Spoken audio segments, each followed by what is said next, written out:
अंजलि मिश्रा, स्वागत है आपका हमारे चैनल में। आपको बता दें कि नितिन गडकरी को 5 महीने में अब तीसरी बार है जो जान से मारने की धमकी मिली है, जिसे लेकर अब पुलिस ने जांच शुरू कर दी है। तो केंद्रीय मंत्री नितिन गडकरी को फोन पर जान से मारने की धमकी दी गई है और धमकी उनके दिल्ली स्थित आवास पर शाम को किसी ने फोन के जरिए दी है। गडकरी के ऑफिस में इस धमकी की जानकारी दिल्ली पुलिस को दी गई, जिसके बाद जांच शुरू कर दी गई है।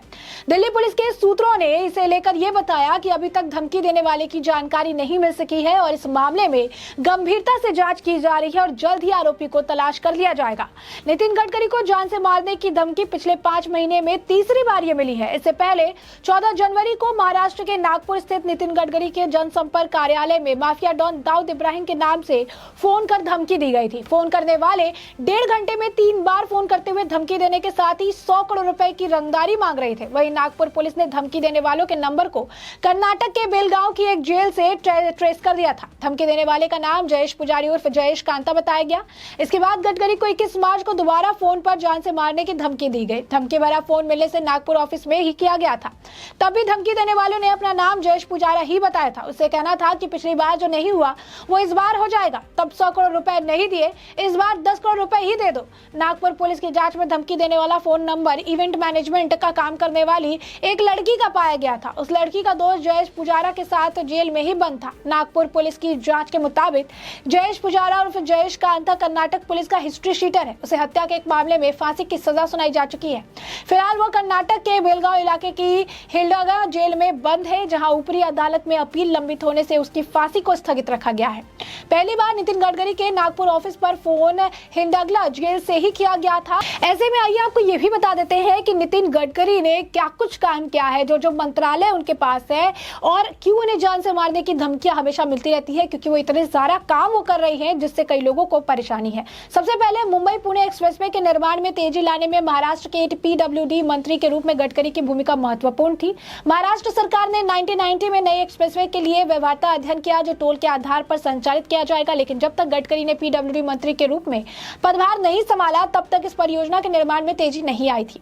दूसरा भी जान लीजिए, राज्य मंत्री के रूप में गडकरी की अन्य प्रमुख उपलब्धियां मुंबई में 55 फ्लाईओवर का निर्माण था, जिसे उस समय शहर की यातायात समस्याओं को काफी कम कर दिया था। इसके बाद मई 2014 में गडकरी को सड़क परिवहन और राजमार्ग मंत्री के साथ साथ जहाजरानी मंत्री नियुक्त किया गया था। 1 ट्रिलियन जो है आपको बता दें मूल्य की परियोजनाओं को समाप्त कर दिया गया और 350 बिलियन मूल्य की अन्य परियोजनाओं को विरासत में मिली। रुकी हुई परियोजनाओं के बिन पुल बोली लगाने के लिए रखा गया था। उन्हें अपने पहले वर्ष में देश की सड़क निर्माण दर को 2 किलोमीटर दिन से बढ़ाकर 16.5 किलोमीटर हर दिन, दूसरे वर्ष में 21 किलोमीटर हर दिन, 2018 के अंत में 30 किलोमीटर दिन और आज 37 किलोमीटर दिन कर दिया। उन्होंने अपने कार्यकाल के दौरान दी गई कुल परियोजनाओं का 1% कुल 2 ट्रिलियन पेड़ों और सौंदर्यीकरण के लिए अलग रखा। पिछले 7 वर्षों में राष्ट्रीय राजमार्गों की लंबाई 91,287 किलोमीटर से बढ़कर 50% बढ़कर 1,37,625 किलोमीटर तक हो गई है। कुल बजटीय परिवहन वित्तीय वर्ष 2015 से 33,414 करोड़ रुपए के 5.5 गुना वित्तीय वर्ष 2022 में 1,83,101 करोड़ हो चुकी है। बता दें आपको कि 2020 की तुलना में वित्तीय वर्ष 2021 की स्वीकृति राशि में 126% की वृद्धि हुई। वित्तीय वर्ष 2020 की तुलना में वित्तीय वर्ष 2021 में किलोमीटर की स्वीकृति लंबाई में भी 9% की वृद्धि हुई है। वित्त वर्ष 2015 के वित्त वर्ष 2014 की तुलना में वित्त वर्ष 2015 से वित्त वर्ष 2021 के दौरान औसत वार्षिक निर्माण में 83% की वृद्धि हुई है। चल रहे परियोजना कार्यों की संचयी लागत में वृद्धि हुई है। वित्तीय वर्ष 2020 की तुलना में वित्तीय वर्ष 2021 के अंत में 54% की वृद्धि हुई है और 3 साल में रिकॉर्ड समय में दिल्ली के आसपास पूर्वी और पश्चिमी परिधीय राजमार्गों के निर्माण में नितिन गडकरी की दक्षता देखी जा सकती है। इस तथ्य के बावजूद कि सुप्रीम कोर्ट ने दिल्ली के प्रदूषण से निपटने के लिए 2005 में इसके निर्माण का आदेश दिया था, 2014 तक कुछ नहीं हुआ। नितिन गडकरी के इस मंत्रालय को संभालने के बाद फाइलें बहुत तेजी से आगे बढ़ी और दोनों राजमार्ग अब पूरे हो चुके हैं। यहां तक कि मोदी सरकार द्वारा परिकल्पित 4 धाम सड़क परियोजना भी शुरू हो गई है और युद्ध स्तर पर चल रही है। भारतमाला योजना के तहत 65,000 किलोमीटर से अधिक लंबाई के राष्ट्रीय राजमार्ग बनाए जा रहे हैं, जो पूरे देश में नए और मौजूदा राष्ट्रीय राजमार्गों के विशाल नेटवर्क को संदर्भित करता है। भारतमाला परियोजना भारत में दूसरी सबसे बड़ी राजमार्ग निर्माण परियोजना है, जिसका उद्देश्य विशेष रूप से आर्थिक गलियारों, सीमावर्ती क्षेत्रों और दूर दराज के क्षेत्रों में कनेक्टिविटी में सुधार करना है। आज तक लगभग 40,000 किलोमीटर नई सड़कों को राष्ट्रीय राजमार्गों के रूप में नामित किया गया है। इसके अलावा सरकार ने पिछले 4 वर्षों में 700 से अधिक चल रही राष्ट्रीय राजमार्ग परियोजनाओं में से 40% से अधिक को सरकार की दक्षता का प्रदर्शन करते हुए पूरा किया है, जो अक्सर लाल फीताशाही संस्कृति से प्रभावित होती है। इस परियोजना में लगभग 22 मिलियन नौकरियां और 100 मिलियन मानव दिवस रोजगार सृजित होने की उम्मीद है। इस प्रशासन के कार्यालय के दौरान पूर्वोत्तर राज्यों के बुनियादी ढांचे के विकास के लिए विशेष ध्यान दिया गया है और पिछले प्रशासनों द्वारा शुरू की गई लेकिन पूरी नहीं की गई परियोजनाओं में तेजी लाई गई है। असम में ब्रह्मपुत्र पर बना बोगीबील रेल सड़क पुल, जो पिछले 2 दशकों से निर्माणाधीन है, इसमें सबसे अधिक दर्शनीय है। मोदी सरकार से पहले ब्रह्मपुत्र पर 3 पुल थे और पिछले 5 वर्षों में 3 और पुल बनाकर तैयार हो गए हैं और इस सरकार ने जिस गति से काम किया है उसे यातायात के लिए खोल दिया गया है। शिपिंग की बात करें तो भारतमाला में समाज शिपिंग मंत्रालय के सागरमाला बंदरगाह और तटीय क्षेत्र विकास परियोजनाएं शुरू की है।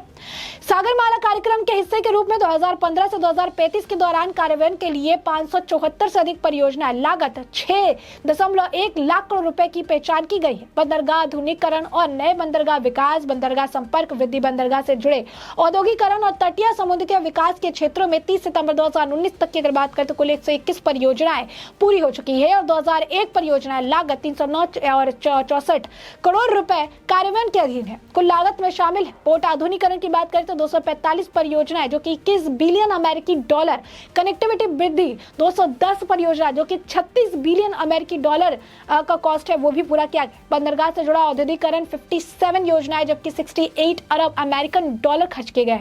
तटीय समुदाय विकास में 65 परियोजनाएं जिसमें 1 बिलियन अमेरिकी डॉलर खर्च किए गए। क्योंकि हम में से अधिकांश का महासागरों से कोई संबंध नहीं है, इस परियोजनाओं की भयावता को नहीं समझ पाएंगे, लेकिन रसद क्षेत्र में विशेष रूप से समुद्री परिवहन में शामिल लोग समझेंगे।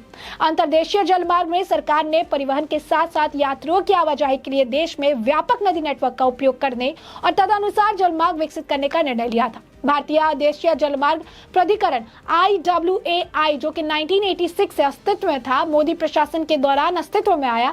अंतर्देशीय जलमार्ग विकास पर वास्तविक कार्य शुरू हो गया है।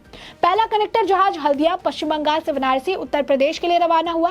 भारत में इस पर कभी विचार नहीं किया गया। वैकल्पिक ईंधन के लिए बढ़ावा, ये कोई रहस्य नहीं है कि नितिन गडकरी वैकल्पिक ईंधन के प्रशंसक है। सड़क और ऑटोमोबाइल के बारे में उनका ज्ञान उद्योग में जीवन भर के लिए भी आपको बता दें कि जो है काफी ज्यादा है। वो अक्सर बेस्ट फ्रॉम वेस्ट का जिक्र करते हैं। भारत के बड़े पैमाने पर कच्चे तेल के आयात बिल को कम करने में मदद करने के लिए वैकल्पिक ईंधन जैसे इथेनॉल, मेथनॉल और अन्य के लिए परिस्थितियों तंत्र को मजबूत करने के लिए काम कर रहे हैं, जो घरेलू रूप से उपलब्ध संस्थानों से बनाया जा सकता है और इससे किसानों को अपनी आय बढ़ने में भी मदद मिलेगी।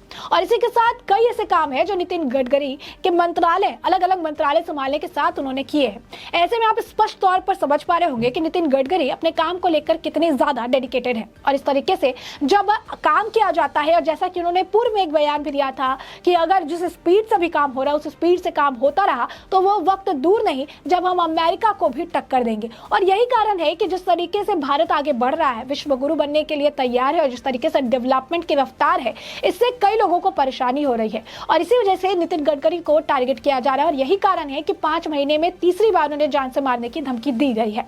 ऐसे में पुलिस पूरे मामले की जांच कर रही है और जल्द इस बात का भी खुलासा हो जाएगा कि अब तीसरी बार किसने नितिन गडकरी को जान से मारने की धमकी देने की हिमाकत की है और क्या कुछ उस पर कार्रवाई होगी, जिससे कि हम आपको अपडेटेड रखेंगे। फिलहाल के लिए हमने आपको ये पूरा मामला बड़े विस्तार से बताया कि पूरा मामला क्या है और अब इस पूरे मामले पर आपकी जो राय हो कमेंट सेक्शन में कमेंट करके जरूर साझा करिएगा। धन्यवाद।